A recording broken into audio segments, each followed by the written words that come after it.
Welcome back, folks. We're talking about juicing, the right kind of juicing. And, you know, Tom, again, there's the wrong type of juicing as far as having juice that you would have on a store. And I'm not saying there's not benefits to canned juice. There's some minerals and some vitamins and some sugar. But comparing that to what you juice fresh in a juicer, there's no comparison. No. Because mainly the reason why is because of the enzyme content, Tom. And as you know, we have enzymes and coenzymes and all of these things that really activate body processes. And the one thing about digestion, and I kind of look at it this way, is that when you put in cooked foods, the body has to kick in the enzyme blood, the digestion, all of that a lot more than what it has to with raw, fresh foods. And the reason why are the enzymes that are activated in that food that are live, that die basically when you cook it. So we hear these raw foodists and all these people saying, yeah, more fresh fruits and vegetables. And why? Because of the vitamins, the minerals, antioxidants, all those things.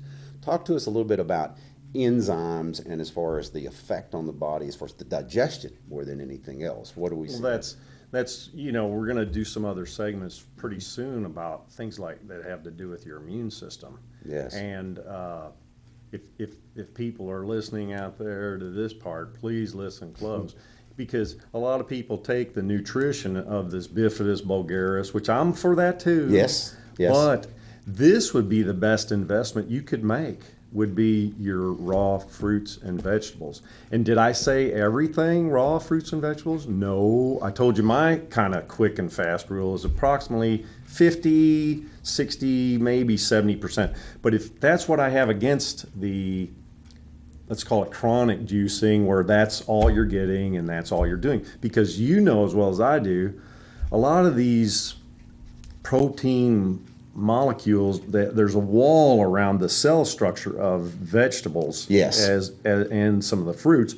So you have to break that down. So that's the other thing you're helping with the juicing. You're sort of like pre-chewing it. So, but the other thing is, people, if you would take in this kind of nutrition, you don't have to, I'm not trying to shut down my own sales of acidophilus, but the thing is, you're setting up that gut to be a super gut.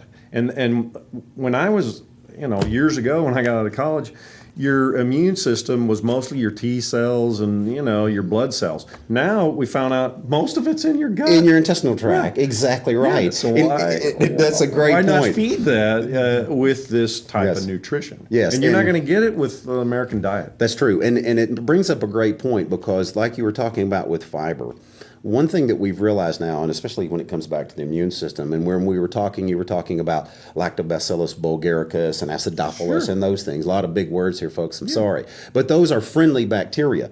The theory in the world today is increasing the good bacteria in the intestinal tract, and a lot of the approaches, Tom, like is capsulated, or at least in a capsule. Now, here's the problem: you take an intestinal tract that's set up in a bad way, and you put friendly bacteria in there, it's going to die in a very short order, because that intestinal tract's not ready and primed and ready for it. So what these fibers do, folks, is that when you take it in, the body does not digest it and break it down until it hits the lower intestines. And when it hits the lower intestines, these good bacteria, the good guys, start feeding on it, breaking it down. They grow and respond, create the environment that you're looking for. Bugs. Super bugs, exactly right. Bugs. If you want to feed the bad guys, you know how to do that?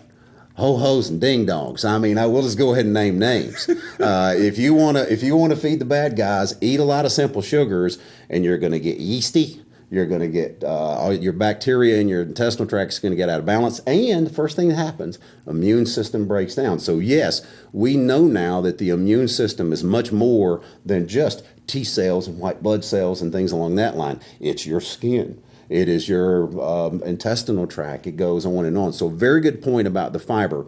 And Tom, real quickly here before we go to a break, let's talk about the fiber when we were talking about juicing earlier. Fiber in the vegetables and leaving the fiber in versus taking it out. How about a pineapple? So, you said the juices are okay out of a can or whatever. But so let's say before they juice it, let's say they cut the core out and just smash what's left, and then, save that to feed animals or whatever they do with it. But so when we have these other types of juicing, I would rather you keep the core in. That's where most of the bromelain is anyway. So that's the thing that's going to keep you from being inflamed. It might keep you from having joint pain or having inflammation in your arteries, or Yes. So that's the benefit I see with keeping that fiber in. And then on kind of on another note is we should be talking about that too. Remember that I want like 50% of the greens, because see, kale and spinach, what's some of the curd or chard? Chard, and you there's got- weird names, really ugly looking things. But anyway, it's all green, and you can dump it in there. And Yes. it tastes good when you put it in with the other stuff. And wheatgrass or Yes, whatever yes, for yes, that matter. yes. And so, but the greens not only, and that brings up a great point, Tom, is not only do they have things in them that these other vegetables do not have, one of which is chlorophyll. And chlorophyll is a great deodorant, detoxification. So when we look at, in fact, when you look at chlorophyll and compare it to blood, molecule to molecule, it's almost identical. It is the blood of the plant, basically, is what it is. So when we take that in, it builds our own blood and also detoxifies as well. So when you start looking, folks, in nature, we do have, Tom, I think ultimately as we go along here in the next 20 years, we'll understand that we have so many things in nature that are primed and ready to help kind of fix us to some degree. Yes. It's just taking them in on not only a regular basis, but the right amounts. Because just like this fiber, let's say you were juicing every day and you were taking all that fiber in, and you were juicing 5 pounds of carrots and taking in all that fiber, might be a bit much, you know. So That's it's what slows you down. Yes, there you go. So it's the right application with these things, and I say this all the time with vitamin supplements and everything else. You take the right amount. If you're deficient, you're going to suffer. Take the right amount, you're going to be helped. You take too much, you're going to suffer. Why? Because the body is backed up and overloaded. I'm a vitamin salesman, guys. I want you to buy vitamins, and they do help. However, taking too much, taking all of the, and you see it, Tom, people will come in your shop and they'll say they have like 70 products that you're taking. They read an article and thought this was great, and next thing you know, they're taking too much. Well, you know the juicing, so let's just give you guys a caveat. So if you're on blood thinners, you may not want to dump half of a container of greens in there because you're going to thicken your blood, so your doctor's not going to like that. Yes. So if you have like a bad blood pressure or bad blood sugar or bad, you know, you're taking blood thinners or, you know, the statins, or you need to consult with your doctor to get them on board, because this can change some of your blood values. Yes, some does. for the good, but if they're trying to thin you out and you're taking this chlorophyll, et cetera, it's going to thicken you up. They better know about it. And you know, if you have a doctor that works with you well, you may be able to offset that with flax seeds or chia seeds or hemp seeds or some other seeds that'll have that similar thinning or slickening blood effect. Yes, that's a good point. That's a great point. And anytime you're talking adding nutrition, certainly it's going to change values. There's no doubt about that, and you've got to keep a watch on it. It's just like blood pressure or other things else. If you're taking blood pressure medication and you're eating right, you start eating better,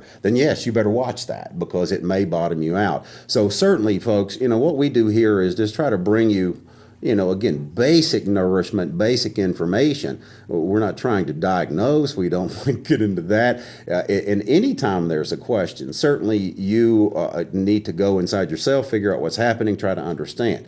But seek that professional out. Tom's a great wealth of information when it comes to body structure and everything else. We've talked about that. Anytime I have any problem, I can call him over the phone. He'll go, oh, you're dealing with this and this. So it's great to have that. These professionals that are out there, let's utilize those. If you need to put on muscle, I'm the guy to see, you know, for sure. There's no doubt about that. But Tom, when it comes again to the juicing aspect of it, the minerals and vitamins, and I'm a vitamin salesman, before we go to the break, let's talk about the vitamin mineral content. And I really do believe, and I'm here to tell you, that the difference that you get from a live mineral inside carrot juice is going to assimilate far better than what you're going to take in a capsule. I don't care what kind of form it's in or what it may be. Why? Because you have the enzymes, you have the digestibility of that product, it's live, fresh, and it's ready to roll. So let's talk a little bit about the minerals and vitamins like carrot juice. Well, how about just, I get this all the time, Todd, so I got to do this. Okay. These people are like, okay, so I'm going to juice and I'm not going to eat this wheat like you told me, you know, I don't want you to be on gluten and all this. So I came up with these things. So it's like like flax. You like flax, Oh, right? yes. Oh, yes. Okay, so it's another one of those. It's a vegetable source of the omega-3s. So anyway, so an eighth a cup of flax in your juice, which is hardly nothing, is equivalent to 50 cups of broccoli or 100 slices of whole wheat bread. A lot of fiber.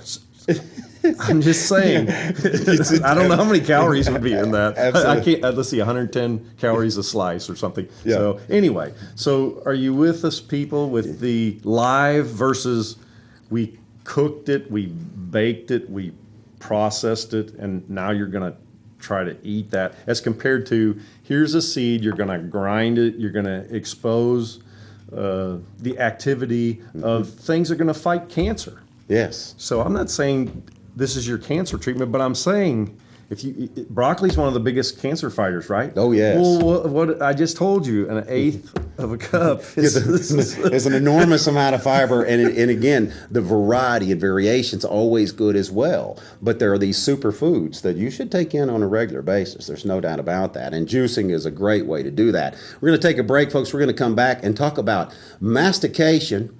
One of the things that you must do with all your food is masticate your food. The one thing, basically, what juicing does, Tom, is simulate that process, and it opens up and activates all those enzymes. And when you chew your food, which most Americans don't, and I'm guilty of that as well, if my mother used to say, at least chew it twice. You know, and so anyway, I've learned to chew my food, and it certainly activates the enzymes, and that's basically what juicing does. So we'll come back and talk about the importance of your mother's advice of chewing your food when we return after this break.